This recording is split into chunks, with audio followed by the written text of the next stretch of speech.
And we are back on STS Sharpen the Spear podcast with another incredible guest. I've got Jacob Meyers from Laird Superfoods with me. I am really keyed up for this one because the conversation is going to be amazing. We're going into customer service.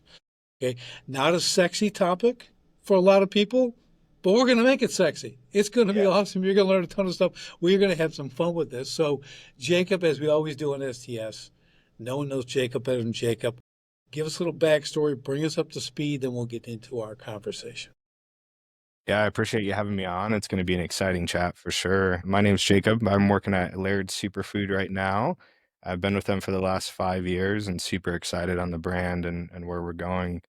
I come from hospitality management, hotels specifically, where I specialized in in-person experiences, the different smells and the feels that you walk into a hotel and experience. And during COVID, transitioned out into e-commerce and took a leap on a company that was founded in my hometown of Sisters, Oregon, and really excited to have been with them since 2020. And what a ride it's been. Yeah, I'll tell you, I was mentioning before we started, I was just talking to guys, well, when did they start? I go, I don't know, 5 years ago? Is it like Yeah, 5 years ago? 2015. Yeah. Oh, Yeah, 2015. Wow. this is Got our 10 10. year. Yeah, Wow. That's awesome. And there, that alone, okay, is a testament to why, like, nothing happens overnight. You may all of a correct. sudden see them everywhere and they're in Target now and they're this and all this stuff, but dude, there's a lot of groundwork, man. Yep. A Yeah. lot of groundwork where you're just, and we'll get into it, but I love that you come from the hospitality industry. We've got one here in Beloit, Wisconsin, where I live. We're in a place called Iron Tech, Iron Works, and Diane Hendricks, a very big hitter. Okay, ABC Supply, all that stuff. Well, she has Geronimo Hospitality Group, and they're building resorts. And they do all this stuff, right? Really got her Yeah. hands on a lot of stuff, and they do it right. So they probably had Yeah. someone like you working for them because I know everyone she hires is amazing. Construction company, amazing people. So they know how to, they get it, right? So really, really, really great. So yeah, let's get into it then. Let's just talk about, we'll kind of go to the beginnings, from a customer service standpoint. Let's jump in. Let's go with Laird when you came on 5 years ago. Like give us kind of like, the high view of like what was going on and what you bring to the table and what was the direction they were looking to go in. Yeah, yeah. I mean, that's an incredible place to start because when I joined LSF, we were getting ready and gearing up to go public and be a public company. So when we looked at the business as a whole, we started in essentially a kitchen, Laird mixing different stuff and then sharing that with his friends, and then us trying to like look at that and say, okay, we have to share this with other people. This is an amazing product and amazing using amazing ingredients that are really not processed or bad for you. And so when we go from a kitchen to like scaling it as quick as we can, a lot of things get mixed up and lost in there. And one of the areas that the CEO at the time found was CS or customer service. We had consumers reaching out, asking different questions, wanting to be part of the brand, but no real like foundation to say, hey, what are the processes we follow if this happens? How are we connecting with our customers? And as you'll find, like for me, customer service is important, but it's the retention tactic that is in it that a lot of businesses will think about that as a profit center, not a cost center, like so many do for customer service. When I came in, I looked at it from that hospitality perspective. Like, what do we want these people to feel when they reach out? How do we want them to communicate with a brand? How do we want to go back and communicate with us customers? And a big philosophy that I find, especially with CS professionals sending emails and things like that, is it seems like it's always formal, you know? Even when we Right. think about AI and we talk about like when it first came out, it was very formal. And over the years, we've learned to have it empathize and create more connection and more relationship. So you feel like you're talking to something and someone. And that candidly, when I started at LSF, we were copying and pasting responses that we get out of a Word document that was like, hey, hello, here's your answer, goodbye. And I wasn't pumped on it. So that's where I started was like, okay, we want to build a relationship. We want this to be a community. We want this amazing like product to create and drive ambition and be a part of people's daily life. And we're just a fraction of that. But we're the people that everyone talks to with their, if they've got a concern or if they have a product recommendation or a question or what should I do if I do this or that. And so in turn, we really became brand experts, grew the department from 2 to 5, and then really like focused on all facets of the brand. Where are we looking at with VIP services? What are we doing with emails? How are we being involved with that? How are we shipping the product to consumers? So those all really came down the line over the last 5 years. And I feel confident that they've improved and created a better experience for our consumers. Yeah, I agree with that. I've seen the changes, right? I'm going to call it participating in the product for a couple of years now. Okay. So, Yeah, and I love it. Matter of fact, just because I had to bring, it's backwards probably on the camera, but this is what I drink every day. Okay. The perform. Perform, the Yeah. dark roast. Oh, it's unbelievable. And of So course, good. Yeah. I get a teaspoon of The this in there mushroom. too. Yeah. Okay. Yeah. And the secret is take your hand through, put a little coffee in there with the performance mushroom and 10 seconds, fill up the rest of the cup. It's perfect all the way to the bottom. Oh, Okay. You yeah, don't have to it's a cool restir. You don't have to, it's yeah. amazing. So yeah, Yeah. Well, I mean, I it's, think even on the reference for stirring the mushrooms, like when I came to the brand, I didn't really have any health food experience. I eat healthy, we try to eat whole foods, that sort of thing. But I didn't have like the same thought process of like going to the store and like mixing in a hydration product that contains, or like the mushrooms as an example, that contain real ingredients and then them like not settling at the bottom. right. And that's because there's like chemical emulsifiers in these products to keep them stabilized in the drinks. And that, like, learning that now and what we allow in our foods and like working Oh, for a brand that is not about that. Like, we are very adamant that we don't want to do that and lean into that world. That's what drives my passion to be able to go back to our consumers and say, hey, I believe this. I think that this is the right product for you to try. Get off the coffee mates of the world, uh, yeah. and try It's, something else. I'm with you. I like, and that, again, that's why I'm drawn to it. I've been in fitness and health and all my other businesses, but when you see something, because it all can be done. It's just no one's willing to do it. They're looking for a cheaper, faster way to do everything. Okay, it's McDonald's. McDonald's don't have good food. They don't even have real food. They have fast and cheap. That's what they have. And nothing good that's fast and cheap is good. Okay, so that's the big thing, and that's why. And I give people this dark roast, Jacob. I'm like, just try. I do it in French press. That's my thing. I have a guest over. I said, here, just try this, and we're going to do it black. You don't get to put anything in it. Okay, and they sip it, and I'm telling you, the look after the first sip, they're just, this is amazing, And I was like, I'm telling you, then you tell Yeah. them what it is. Really? Like, all that's in there? Because I had this mushroom coffee once. It was real crap, and it was this and this. I never thought. I go, well, here. I give them like quarter of a bag. Like, yeah, I'm a little drug Yeah. dealer. Here, take this for Yeah. free, and you can buy the next stuff. But it's great when you see people get that, like, oh, stuff that's good for you tastes good too. That's really awesome. I know that's a big part of what you guys do. And I remember, I think I heard Laird saying this once about the product itself. Like, he's making this stuff, right? Now, he's a performance guy, he's a big wave surfer, all this stuff. He's kind of like maybe we are. Like, if it's giving me benefit, I don't care what it tastes like. Okay, I'm going to just shoot it down, and Yeah. I'm going, oh, I want the benefit, not the taste. But that is not any way to build a business. Okay, No. because you'll No. have like Yeah. 4 customers. Okay, so Yeah. so I think it was Gabby, his wife, who said, well, it's got to taste good. Like, no one's going to buy it if it doesn't taste good. And then okay, that's next level challenge. You got It this is. thing that works, and now it has to taste good and maintain the stability, the purity of the product, and everything else. And you guys have really done that well. All the creamers. I use all the creamers for everything but coffee. Yeah. Yeah. And I love it. I just love it. But just that ability to adapt that way, to understand your customer, what's going to make them drink? We want them to drink it because it's great for you. But how do we encourage them and get that compliance, if you will, where they want to drink it? Like real quick, you may already know this. I don't know what I do, but in the morning, so you go to bed at night. I've had a hard day, great workout, all this stuff early in the morning. I got my whole day. I'm like, and I may not feel like working out. I go work out at 5:30 in the morning. But I've decided, I made this little thing. I said, okay, no decisions at night. No decisions will be made until my second cup of this. is finished. Okay, so I get before I'm drinking the first cup of coffee by 4:15, 4:20, by 4:30 I'm finishing this. I'm like, we're going to the gym. Okay, so then I go every day, but I don't. It's 7 days a week. Okay, that's the Yeah. routine. No Yeah. decisions are made. The That cups are until finished. 2 cups. I You know, love and that. that's just, and then the day is so much better. And then the really good days, I make a third cup. Yeah. But it's just that though, right?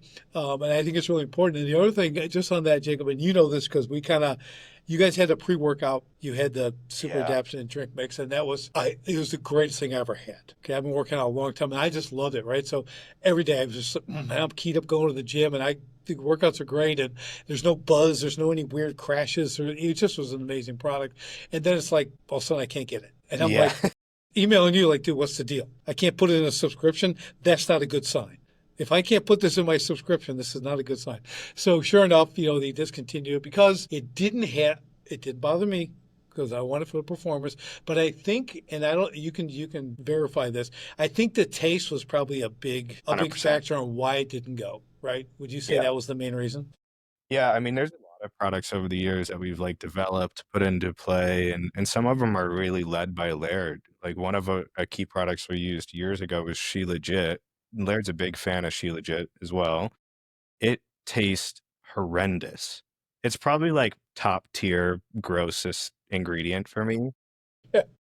but he loves it. And I'm the same type. It's that feedback funnel of like, okay, the functionality of this product is amazing, but if I'm sick from it after consuming it in the morning, like then I'm not feeling that great, you know? Right. So Right. it's Right. hard for me to create that ritual, to create that tendency. And that's where that feedback loop comes around. Like it's really important for us, for our consumers, for everyone to talk about it. But that doesn't mean that we're all the same. Our Right. hydrate line is really important and part of that experience too. We've had eight at least 8 different flavors of hydrate over the years, including beet and turmeric and all kinds of fun stuff. Pineapple mango, of course, is the one that sticks around along with lemon, but we've had an Lemon. orange and all kinds of things. We've added salt to it, like the ones that are above me with the Hydration Plus, which are my favorites. But then we discontinued our normal hydrate, and everyone was like, "Wait, wait, wait. Bring that back because while I didn't like your beet one, I add watermelon powder to it, and I love it." And that's really the same type of thing. The super adaptogen blend was just like too complex for people to add additional things to it. But we are working on a few other exciting products that I think can get you to that adaptogen blend, maybe using a little less ingredients than the full blend. Keep me in the loop, brother. I I will. miss it. I had to make a video and send you a video on my, Yeah. it was humorous, but I had to send that because I was like, oh, this is a bummer. But Yeah. lemon on the hydrate is my favorite at this Yeah. time. I don't think I've tried them all. I did the original. I'm Yep. like, it's good. It's Yeah. hydrating. But Yeah. when I got the lemon and the packets and the individuals, I'm like, oh, this Yeah. is really drinkable. Yeah. Yeah, this is And really there's drinkable. like I used to add salt, because I would do it to like working out or doing something like that. And I would add salt to our normal hydrate in order to get a little extra hydration out of it. And that's what these ones are. They have more sodium, more like hydration properties than Yes. just coconut water and aquamin, which is an amazing ingredient as well. Yeah, it really is. It's such a fascinating science. I got to tell you, when you go down this road and you start looking at ingredients, okay, because back in the day, it's where we started. I would tell my clients, I have my gyms and everything else. I'm like, just turn it over and look at the ingredients. Yeah. What can't you pronounce? If you can't pronounce something, I'm going to make it real easy. Put it back on the shelf. That's how I Yeah. want. You don't have to know what it is or what it's not. If you can't pronounce it, put it away. Okay. My wife makes bread every day. We make fresh bread in the house every day. There's like 4 ingredients. Yeah. Subway has 50 ingredients, and there's 50. Hey, maybe you shouldn't be eating that bread. I'm just saying. Who Yeah. knows what you're eating? Yeah, Really, I mean, I really, think it's really cool. incredible. A lot of people don't understand food or they're chasing conveniences, you've already said with McDonald's. Like, it's great to be able to have that convenient, and there's definitely a place for certain things in the world. But when we think about what we're putting in our bodies every day, like how do we get into a place that we're we're aware and conscious and not in a spot that we don't know what's going on. Cheese is actually my favorite one to get people with. Like so many people buy shredded cheese, right? But if you've ever shredded your own cheese and you put it in a bag, you know it sticks together in this like ugly clump. Well, why don't we notice that at the grocery store? It's because there's a chemical that they get dusted with in order for them not to bind. That same chemical is in salts, peppers, spices, cinnamon, like all kinds of crazy stuff that we don't like think about. It's not on the label, which is also what's incredible about here in the US too. Yeah, you get pink Himalayan sea salt. Oh, it's great. They did Yeah. the same thing. They Yep. put the same stuff in like you even wreck salt. You Yeah. can't even, you just can't give me like something, just, it's Himalayan sea salt. Just give it to me, man. I can crush it in my hand or something. I got a mortar and Yeah. pestle. I don't care what it takes. Like, Yeah. I want that and only that, so you're right. It's really, and it can be, you got to be careful not to become like neurotic. Okay. You start getting kind of wild about this stuff. You're like, oh my gosh, like I can't eat that. I can't eat it. Cause I've been down that road too. Like, kind of put the brakes on. Okay. In our house, one thing we do is just when you replace a condiment or another spice, you use it, you replace it with the right stuff. Then slowly over time, you have a whole new cabinet of stuff. You're using different products all the time. They Well, and work out I as think different. like fear in general, like markets really well. A lot of people market fear, and it's scary thinking about like what we're consuming as well. And then you get into this like awkward game of this person said this and this person said this. And at the end of the day, like you'll find that Gabby and Laird are the same way. And we are an RCS team. Like we don't believe in diets because we don't know what's Right. going to be best for your body. We believe in trying to create as rounded of a diet as possible and be as active in your healthy lifestyle. But we get calls all the time that are like, I have really high anxiety. Like, what coffee would you recommend for me to consume? And as people like, yeah, but for us, like, we don't know if their body can even tolerate caffeine. Like, we don't know any of Right. their blood work or anything in that lane. But so many people expect us to come to the table with a miracle answer and say, like, oh, this is going to cure all your ailments, And I used to always tell unfortunately, we people, can't. yeah, I used to always tell people, I go, every diet works. Yeah. They all work. I said, but here's the question you ask. You only have to ask one question. What happens when I stop? That's the only question. Take this pill. Okay, what happens when I stop? Okay, take blood pressure medication. I asked the lady, oh, it's a little high. I go, she 4 recommendations. I go, okay, well, which one cures it? She goes, none of them. I go, oh, so I rest of my life I have to do this. She goes, yeah. I go, I'm not in. I'm not doing it. It's just I'm going to juice a little bit. I'll change my. It's got to be the food. It's got to be what I eat. So that's I'm air quoting diet, right? It's change of habits because I've done it for so long, so many different things. I'm like, again, they work till you stop. So I stopped doing it so I didn't have to stop. I had to Exactly. find a way, like what things can I put in the diet? I already do the exercise really well. No, but it's the internals. When, like I tell people, listen, skinny people die every day. So It doesn't mean they're healthy. You yeah. got to understand, like, there's other stuff going on. So we got to work from the inside out. That's kind of how you got to think about it, because the outside's easy, especially if you like working out like me. That's the easy part. It's what you're stuffing in your pie hole. That's Yeah. what you got I to think figure it's out. incredible. I mean, and that really like, kind of ties us into my perspective on customer service. Like my when somebody calls in, it may be a totally different vibe that they're looking for, that they want. A lot of the time, like I joke with our team because we get too formal sometimes, and because we're delivering food, consumables to customers, we don't want to be informal because we don't want anything to be unsafe or be perceived as that either. But we're really like a flip flop and board shorts brand, like I don't show up to your shift in a suit and tie and expecting to talk to our customers. What are you going to say to them on the beach and like hang out and have a chat with them?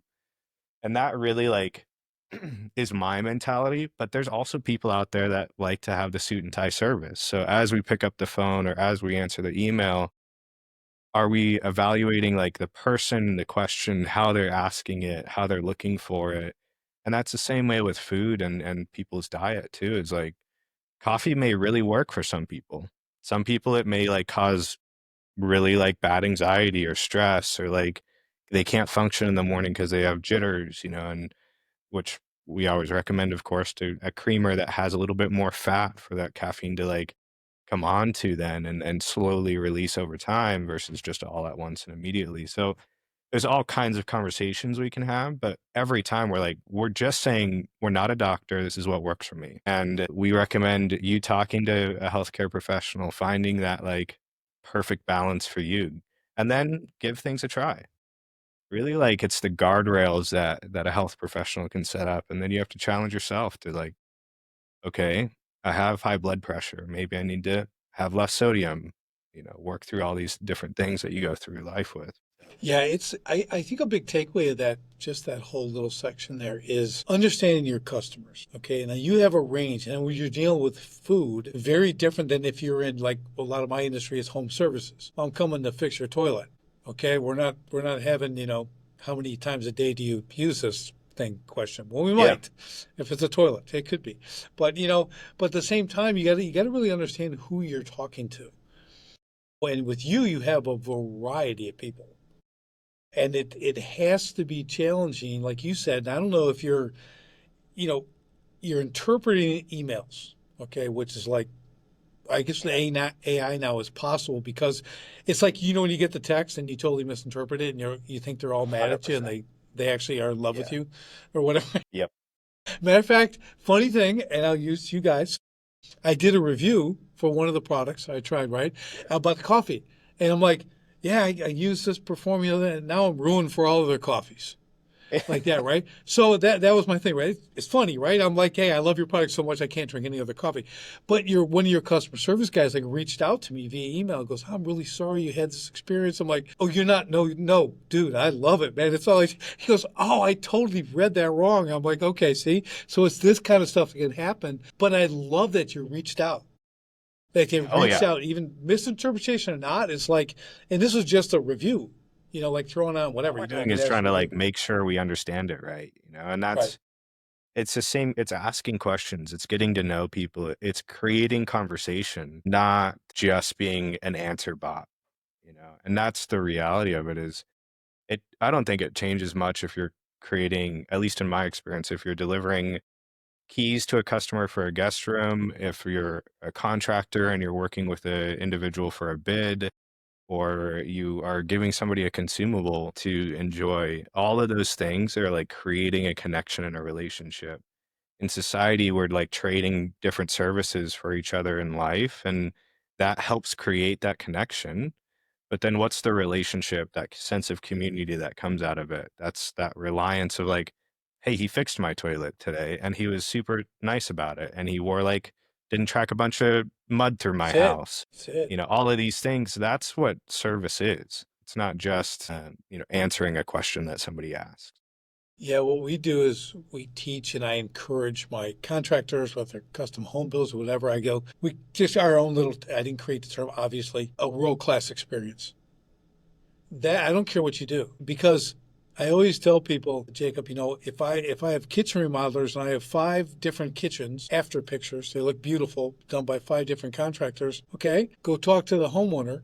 Love your kitchen, it's beautiful. Like, yeah, it's great. Well, tell me about it. How was the whole thing? You go, oh, I'd never do it again.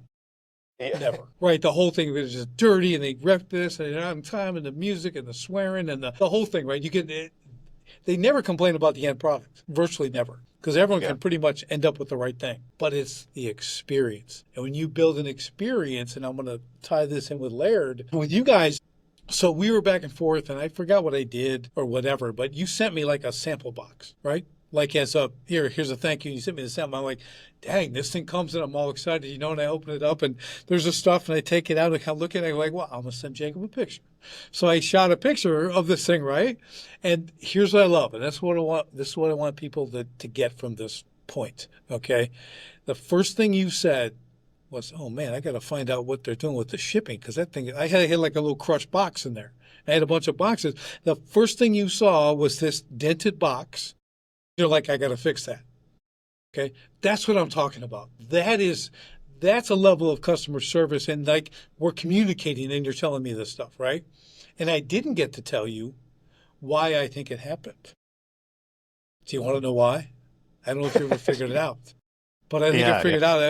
I'm gonna give you this little free, this free advice here. So they crumple up some paper and you stick it in so everything's tight, right? It doesn't shift around. Well, in this one, and I don't think it's the norm, you got those brown sheets of paper. I know this is stupid, but I'm sharing it anyways. But they had like 15 of those, right? Like a stack, like a half inch, 3/4 inch, and they just laid it on top. Okay. And they closed the bucket. And so everything still moved around and did whatever. So I'm like, I didn't get a picture of it.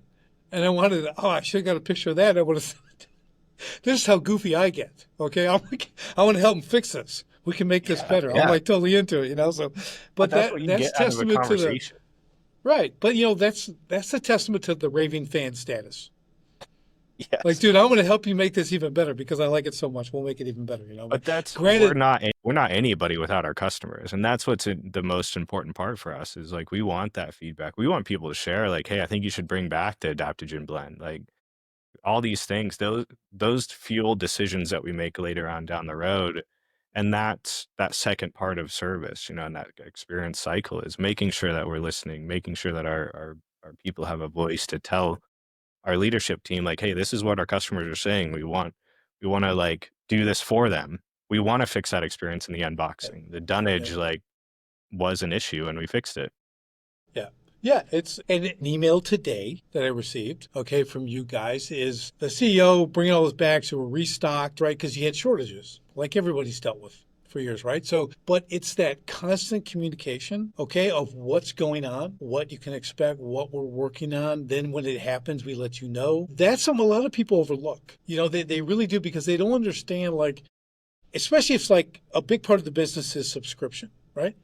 I order the same stuff every month. I got this stuff. It comes every month, and I love it. I look for a box, and I got my coffee and my mushrooms for the month. Okay, so if that gets interrupted, that's a problem because I have to get through 2 cups in the morning, right? If I can't get through 2 cups in the morning, how can I make a decision? See, you've ruined Exactly. me. So, but it hasn't happened yet.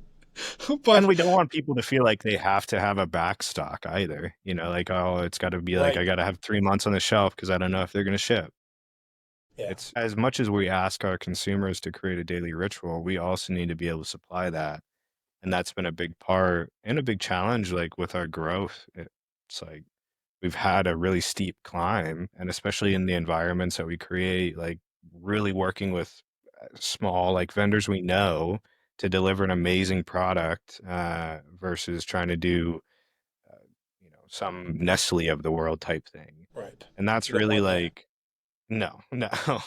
That and those all have big impacts on the changes that we see in the world. And so, or like a bad harvest or whatever else happens. So it's really important for us to make sure that we have multiple people in multiple different areas, but responsibly scale our business for growth as well. And so we are really excited to be back in stock on everything. Yeah, I'll But bet. we are still, it does feel like people look at us as a big, huge brand, there's everything's like huge, and then it's a team of 26 of us, like, running around and trying to fix everything and trying to make sure that we're innovative and doing all this stuff, which is really exciting to see all of it.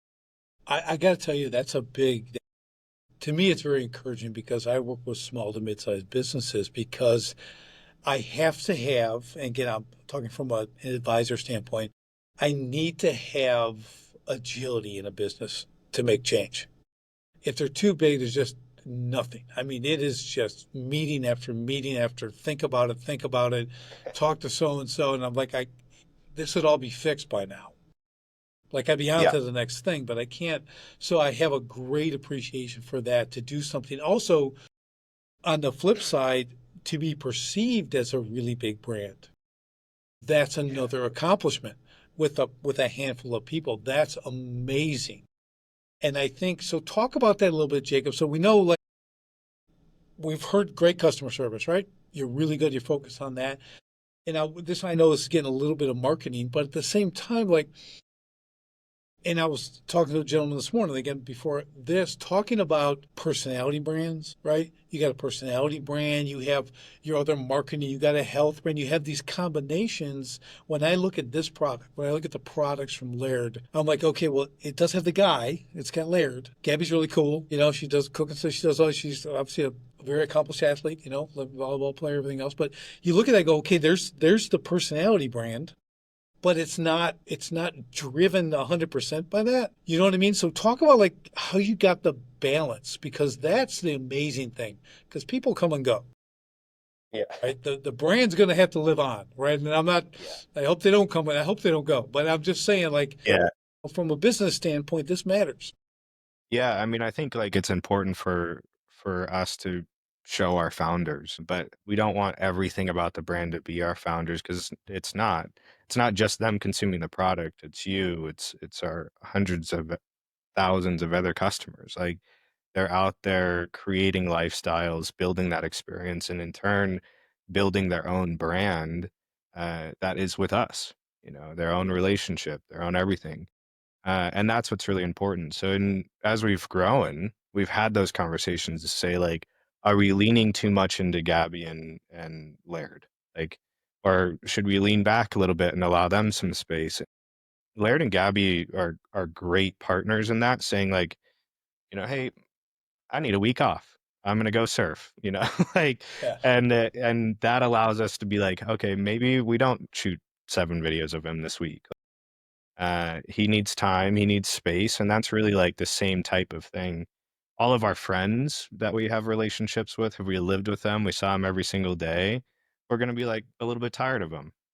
And Yeah. that same mentality kind of comes across in our marketing. I feel like they pop up when they should pop up, and they're there as part of the brand. They're a huge part of the brand. Every product that's developed, every ingredient we look at, all kinds of amazing things. But it doesn't mean you want to see them every single day, every minute of the day. And that's where I come in. That's where Jason, our CEO, comes in, our marketing managers like Salem, or our team members like you saw, I'm sure, a couple of weeks ago for Women's Day. We have amazing, amazing team members on this in this company, and all of them are really striving to be part of that community and relationship. Yeah, it really matters, and you've done a good job at it. And you can tell, when Laird was on the Sean Ryan show and he did the in Yeah. depth, because no one does an interview like Sean. Oh my gosh, you got to go back to your like the day after you were born and go up from there, and tell them everything. But he has a way of doing that, and you really got insight, and you can tell that like can take it or leave it. I mean, that dude is one with the water. You know what I mean? Yeah. He's like he'd rather do that. That to me is like I love that because he's not owned by his product. Do you know what I mean? Like Yeah. my first 20 years in business, my business became my identity, right? That's a real problem. But Yeah, I I try see to that get all the people time. to get away from that as quick as they can. But yeah, the balance of it is what it's about. I also love that you guys are reaching out to customers for their reviews. I know that seems normal, but what I mean is you also highlight their reviews. If they're funny, you put those out, you share those with people on the emails, on the other things. So, and I'm saying this because the customer relationship, your customer service is customer relations, right? When you do that, again, and again, I don't care if you're cutting grass, plumbing, HVAC, whatever you're doing, cleaning carpets, if you can create that relationship with your customers to a degree where they're raving fans, when they tell other people about the product, because our number one thing that I teach, I always tell people, I go, well, there's 3 people involved in a referral, okay? There's me, the contractor, I'll take that. There's my customer, who I did work for. Then there's their friend, the person they're going to refer to me, right? Well, whose name's at risk? Yeah, all My of us. customer. My Yeah. customer. If they tell me to hire, if they tell their friend to hire me and I go do a bad job, okay, they're not going to like me very much, but they ain't never talking. Why'd you send me that clown? Like No. we have No, dinner I mean, together. Like we do this. We're friends, and you yeah, did this to me. So we it's have to a understand betrayal. who's at risk. Yeah. It is. I'm telling Yeah. you, man. And everyone I've given the coffee samples to. Like I put it in the Ziploc. I'm like a little drug dealer. I'm like, here, man, this will get you through a couple cups. And I go, just try it. I just give it to them, and and it just comes back with a great report because I'm 100% confident in what it is and what it Yeah. does and everything else. And we have to be 100% I think as the referrer, from my perspective, as a referrer too, is like, not only are we confident in the product that we give initially, but we should be confident in the company that's behind that Yep. too. So Yep. as we recommend, do different refer campaigns, like if something goes wrong, we want to have that confidence that that brand is going to take care of that person that we've recommended them, or else guaranteed it's going to come back to us, right? And in the industry, we know like one negative comment is worth 10 positive ones. Yep. And so 100%. how do you juggle that balance between like making sure that you take care of it? The crazy stat though is like if a customer has a negative experience with a brand and you're able to rescue them, they're far more likely to continue to be part of the brand, but also refer the brand and continue to like grow their relationship with the brand, try additional products, try different things. If they've had a super positive experience, and everything's fine, they're still great customers, but consumers who have an issue, a shipping problem or something like that, and go back to your brand and say, "Hey, this is just some feedback. I just wanted to make sure that you're aware." And that brand comes back and says, "Hey, thank you so much. I hear you. I appreciate you letting me know that. Like, let me do something if I can to make this right." Those customers are going to stick around for life. And they're going to be there because you're hearing them, you're empathizing with them, and you're really taking care of their concern. And that's really important for me as a consumer to know with companies I work with. Yeah, I agree. And here's a little, and you guys do it, but the real key to that is you hear them, you tell them, well, we'll look at it, whatever. But then when you fix it, you reach back out to them and you tell The them, follow up. your advice is really helpful. We fixed something we probably weren't totally aware of, and I can't thank you enough for bringing this to us. Like they're never leaving. Yeah. You put them on the staff. Yeah. You basically hired them. It's really a good thing. And too many people, and I'm going to be just honest about this, like too many, I'm calling them owners, business. There's too much pride involved. And they're not willing to take this corrective suggestion, if you will, constructive criticism, as it used to be called, right? And turn it to a positive, like you Yeah. just did. Like you just told this. You have to change your mindset on that and take those problems as opportunities, right? And fix it because not only are you going to make that person a raving fan, it can make a huge difference in your bottom line because sure. now you're serving at a new level. That person you just saw will tell everybody to use your product. Like you said, I refer to product not just because it's great, but because of everything else. Because of I know they'll get taken care of if they call and they do this and this and this, right? It matters. It really, really matters. And the younger me would have thought you're just nuts. Screw them. Okay, I'll make a good product. I wouldn't care, right? I'd just be like that. I'm just being honest. Praise God, I'm not the same person I was 30 some 40 years ago.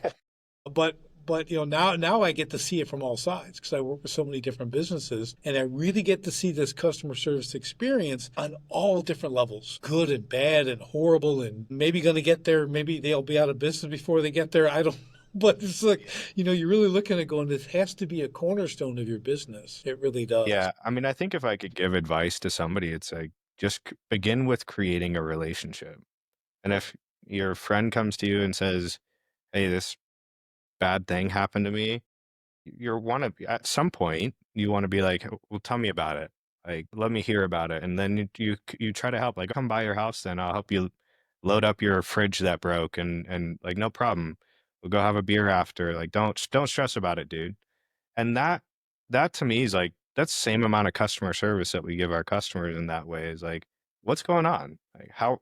Let me hear you. Let me understand what's going on, and then we're like, dang, yeah, we messed up, dude. We should have really shipped that out last week, not this week. I don't know what's going on. Let me connect with them. Let me figure that out. I have a friend at church, and I give him my little bag of coffee. Yeah. He keeps asking me, here's about it. I get those. He's like, okay, take this, take it home. Right. So he does. So I see him next week, and he goes, I don't know, man. I go, what do you mean you don't know? Like, what do you know? What you do to it? He's like, well, I kind of made it. And I'm like, you didn't know. Come over to my house. Do you got a French press? He goes, no, I don't have a. I go, let me make it for you. Come over to my house. I'm going to make you a cup because you can't, there's no way this stuff's bad. Okay, so I brought him over. He comes over. I tool up the French press. I get the look, right? The first sip, the eyes. I go, see, you screwed it up. It's operator error. It is not the product. So Yeah. What a so sense now of he's in, community though, too. I mean, right? and It's acts of cool. service from you. It's so cool to hear those type of experiences because we we really want that. Like, we want that community. There's people sharing that and sharing the cup, like the stories that you get to talk about then while you have your cup of coffee together. That's cool. I love that. Well, the whole breaking of bread, man. You bring someone in your home and you share a meal, dude, that's high level stuff. I mean, it really is. I mean, whether you want to call it friendship or engagement or whatever, that is a, and I love to cook and entertain all that stuff, but you're right. That come over and have a cup of coffee with me isn't, it's not gas station coffee. You know, we're here. This is an experience. I make it an experience. Okay, it's an experience, and that makes it that much better, right? Now, I'm not necessarily dimming the lights and all that kind of stuff to have a cup of No, coffee, no, but yeah. you know what I mean. It's this thing. It's the environment, right? It's everything that Yeah. we're doing, and I think it's really That's what leads powerful. into healthy lifestyles though too, is not just necessarily the product that you're consuming, but the habits you create around what you're consuming. That's technology, it's not just food is what I'm getting at. It's creating that relationship and environment that you're in and cultivating it to be that. And that's why we really lean into that daily ritual, that like waking up in the morning, making that mindset to say, "Hey, I'm not going to make any decisions until after my first two cups." And that's my morning time. That's the time I'm looking at the sun or doing whatever outside, being involved just myself. And then let's make some decisions. Let's make some moves. Let's do some things. All of those are habits that we create and experiences in turn that we get to share with individuals. And it's always amazing to hear those, especially when we get to be a part of that. Right, right. There's a great saying. I think Jim Rohn said it. He said, "We're defined by our rituals." You know, really good quotes like and that kind of stuff. When your product is part of a ritual, I mean that in all the good senses, right? That's an important thing. That is now it's become again as part of my everyday. Not a lot of people are part of my everyday or things. Okay, it's a very select group to be in that ritual time in the morning, right? So it matters. Do you bring the coffee with you when you travel? Yes, absolutely, dude. Yes. The French press in the bags. I'm going and getting hot water from the hotel. You know, like bringing my Yeah. stuff back and setting this up. If I have to do it in the coffee maker, I'll get the Yeah. filter and I'll put my stuff in and run the. I mean, yeah, I'm Yeah. that guy. Yeah, I. Yeah, no, I am too. Because that's like part of that same ritual. It's that like confidence in that I know that this is like part of my daily vibe. And if I find that especially when I travel, because I travel with product as well, that if I don't continue like one part of the daily ritual that I have at home, then at least one part, then like my day's kind of thrown off. I'm like, is it a good day? Is it a bad day? I don't know. Like something's wrong and that's I'll tell missing. you what it is. It's you're starting your day with disappointment. Yeah. That's what you're doing. Okay. I mean, who wants Especially if that? you're drinking hotel coffee. Okay. Like I'll tolerate a C or a B level workout. Okay, Yeah. that's okay because I still did a workout, but not bringing the main part of my morning like that. That's no, that's disappointment, Yeah. and that's self inflicted. That makes it even worse. So I'm like, yeah, I do. I travel. I travel with the goods. You know, my wife she likes it, but she kind of like she's got her thing, and she does an espresso and all that. But it's just I'm super consistent. But she's a huge coffee fan, like Yeah. a coffee snob, connoisseur. Yeah. Like She's a even her cupper. best coffee, there's days it doesn't taste right, and she won't drink it. You know, she has that kind of discipline. So That's the so problem I with can people who get have into as like espresso and that sort of thing. Like, it's got to be like the perfect situation every time. And we right. know no business, no person, no entity is going to be perfect 100% of the time. And It so goes then, back. It goes back to this. The gap between expectation and reality is disappointment. yes. So those little espressos, you're going to be disappointed. This, I got the same measurement. I got the same hot water. It's in the same French press. That's why I travel with the French press. Yeah. I take it for my own little world of perfection. You know, I got the same teaspoon to measure my performance mushrooms every day. The quantities they're I love it. exacting. Okay, so I just that's how I do it. You know, and it's incredible. That's all I can tell you. I just love it. You know. So much fun. But I think when we look at product, customer service, brand, okay, so you combining brand, customer service, and product, which I know this is going to be like, yeah, no kidding, dude. But it really is, there's a blend of those three things that when done right, when balanced in the right way, and doesn't mean equal portions, Balance means there's the right amount of each, right? It's not a third, third, and a third. But I think when you get that, you can move a brand in a way that a lot of companies or single products or things like that really struggle in because they haven't connected those three dots. Would you agree with that? Yeah. I mean, I think like this, actually, I just did this exercise with some of our team yesterday where it's like, let's sit down in a room and let's get on a whiteboard and let's think, what is a customer experience before they get to the brand, when they get to the brand, and then after they leave the brand, like after they purchased a product or whatever it is. And let's go through this. And it wasn't even like, oh, we want to map out a full customer journey for something. It's like Right. just understanding a little bit more like how you could be perceived prior to a customer getting there and being a part of it, or how you get perceived when you get the item. And so think about that process every time you create it. Like when you write your bids for the job, during that time that you're writing it, you got 5 days in between. Do you send a little update like, hey, appreciate the patience. We're working through this bid. We're going through that, whatever.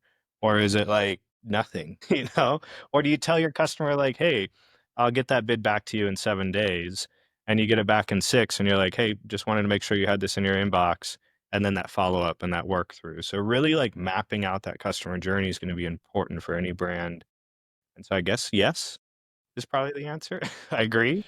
So, yeah. So that post purchase, first purchase, since you Yeah. talked about it, like, what's your expectation on Laird in Yeah. particular? Like, so I bought my first coffee. Hey, I got a 10% discount and whatever, and I got my thing, and it's arrived. It's 4:15 in the morning, and here comes the first cup. Like, what is the expectation from that point on in your guys' mind from a customer Yeah. service standpoint?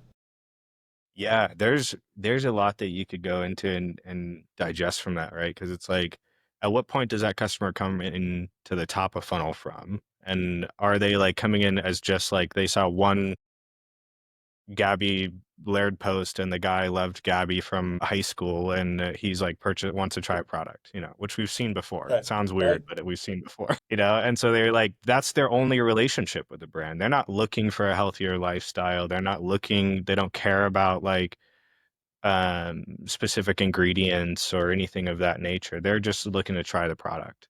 So if we were just to look at that, and then we get them in the funnel and they make the purchase during that experience as they've created their first purchase, we're sending them a couple of emails to say, hey, this is who we actually are. I know you maybe not like met us before, but this is what we're about. And informing them, keeping them in the loop about why we're here, why they just spent $20 on a bag of coffee, that type of thing.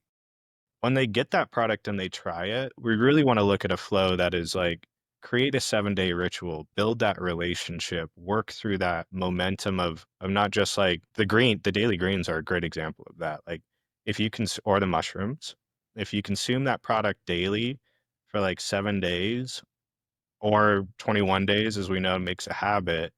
At the end of that, you feel so much better. And if you don't have it, you're like, wait a second, something's off. And you fall back out of your habit, you get back into it, it's the same. So really, to answer your question, it's creating a relationship with the customer to say, hey, this is what our product's about. This is who we are. And if you need any help along the way, we're here for you. Yeah, and I've experienced that. I love that.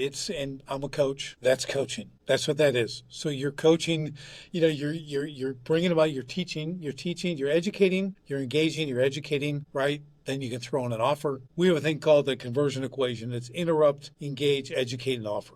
You go through those four things when from the very beginning, which is kind of what you guys do in a sense, and you kind of bring them through that. And that encourages them either to repeat what they already got, or you guys have a significant enough line where there's something else. Hey, have you seen our Yes. protein bars? Have you seen this? You got these creamers. We got this really great stuff, the hydration products. So it's interesting. What I like to see is when, again, you understand there's different customers at different points of the journey that are all at some time going to be a first time customer. Yes. So the journey may be different, but you can primarily systemize this first purchase journey after the post, right? Like, this is what we do. You're going to get this email and this and this and this.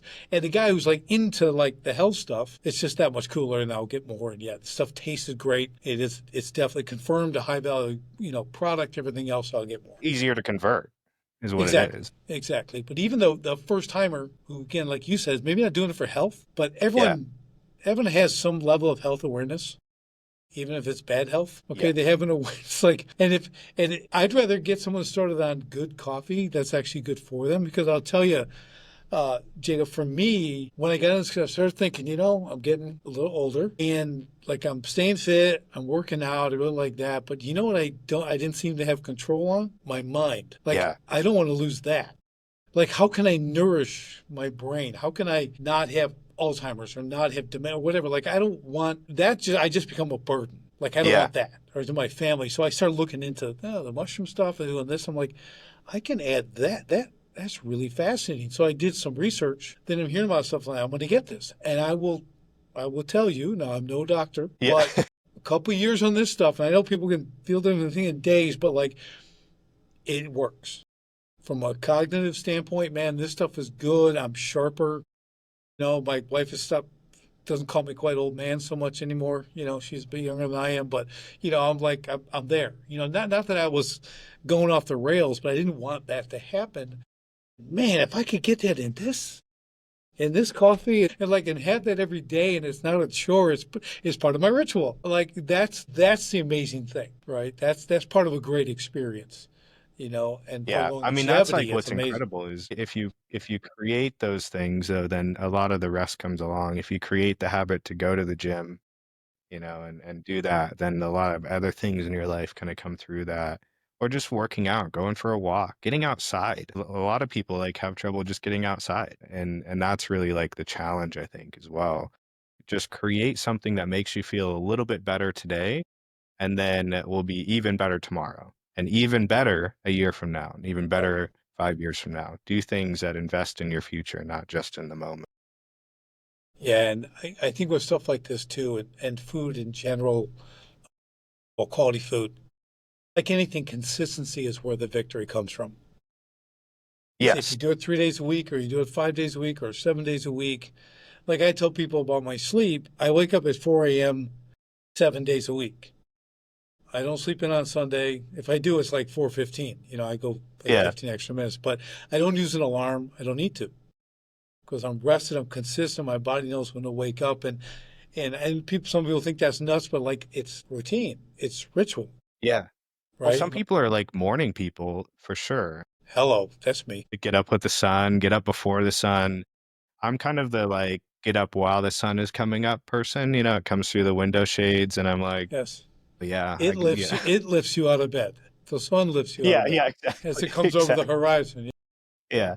I find that I love the evenings, and that's just what's unique about me. So instead of working out like first thing in the morning, I work out in the evening, and that's that same type of ritual, that like working through understanding where your body is at. That's going to be like, don't try to conform every single thing to be a challenge. Work through things that can allow yourself that comfort, but also challenge yourself to be more active and in it. It's it. It's got to fit. Yeah, it's got to People are fit. forcing square pegs in round holes. Well, 'cause I'm Yes. supposed to. No, you're not supposed to. Like you Yeah. said, like, I'm not working out at night because I'm too tired. Yeah. I go to Yeah, bed at exactly. 9. Okay, I'm like, I'm working out at 5:30 in the morning when I'm fresh, because Yes. I want to kill myself in the gym. Yeah. So I want all the energy I can possibly have, and I do it, and I love it. So, if I have to go later, I will. But yeah, so much good stuff, Jacob. This has been just awesome. We've hit some really good stuff on not just customer service, but brand experience, follow up. I mean, there's so many good things from this. I think it's worth listening to twice. That's what I'm going to say. I'm just putting that out there, I because hope. there's a lot of good stuff in here that, regardless of your type of business, I'm telling you, customer service is cornerstone. It's cornerstone to a successful business, because without it, you know what they say, just like we talked about complaints, you get one complaint, there's 16 other complaints that weren't voiced. So you got to understand, one is not one. One is many. Okay, and that's why if you handle that problem immediately, that's one of the things I always tell people. What's the best time to handle a problem? Immediately. That's Oh the yeah. best time. And you get on that, and then you publicly tell them, those people who didn't voice, say, oh, they fixed that. How cool is that, right? So they're like being heard because one person spoke up. So I'm just trying to get other people, don't discount it. No, you Don't got to own it. discount the need for this. And Yeah, you really that's the do. thing is like you really have to go into every complaint you have and you have to own those complaints. Say like I'm going to take care of that. I'm going to go through the process. I'm going to work through my steps and the gates and keep them updated along the way. And then when you get to the end of it, as you've said already, you got to follow up. Not only that, you have to thank them for bringing it to your attention. It's uncomfortable sometimes to complain, but that only allows us to get better as a business owner or operator. Is like it's feedback. It's feedback.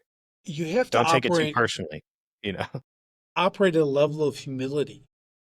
Yeah. And that I did not have that early on. I didn't have any of Yep. that at all. And so it was all a personal offense. If you think I did something wrong, because it's impossible I did something wrong. Okay. Yeah. So that was my attitude. But now I come from a way different place. I help other businesses too. Yeah. You have to have that level of humility because humility wins.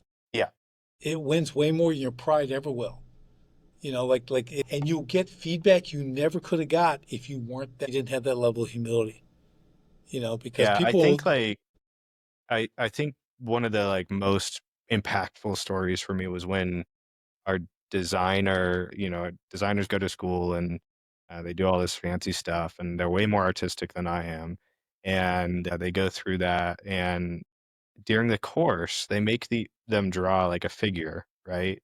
And then at the end of the course, they hold it up, they do their thing. They're like, hey, here. And the teacher just says, like, before looking at them, just says, erase it.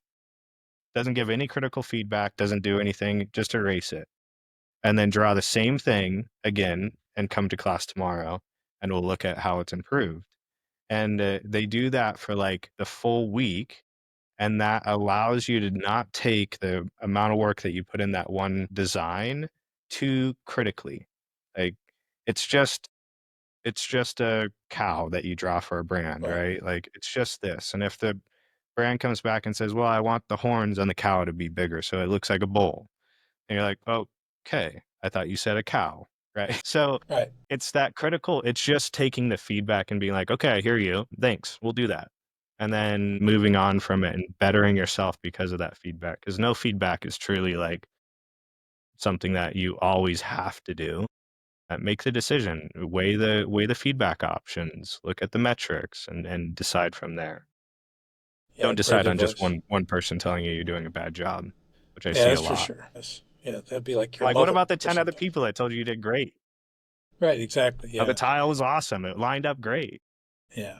Well, like you said earlier, one negative wipes out 10 positives, and that's the truth. It really does. So, Truly. and having that approach you just spoke of is really critical because it takes a lot of anxiety off you as an owner because you're like, feedback's good. Data, it's Yeah. good. Data's good. Great. Metrics, they're good. I can look at this stuff. I can see, I have black and white proof that this is working, not what I feel. Okay, Yeah. we've removed the emotion from it. Now let's look at numbers. Let's look at data. Let's look at responses and stuff, and it's really good. So, love it. What a great way to wrap this up. Any final thoughts for the I don't audience? think so. I got to get you a discount code. Maybe we'll do Sharp Okay. Spear or something. So it's got to be shorter than Sharp and the Spear. But I got to get you a Yeah, I discount know. code out, and then you can share with your followers, and that STS. way they can get some stuff. STS. That's the STS? code. STS. Let's do Sharpen it. the spear. I'll make STS. one.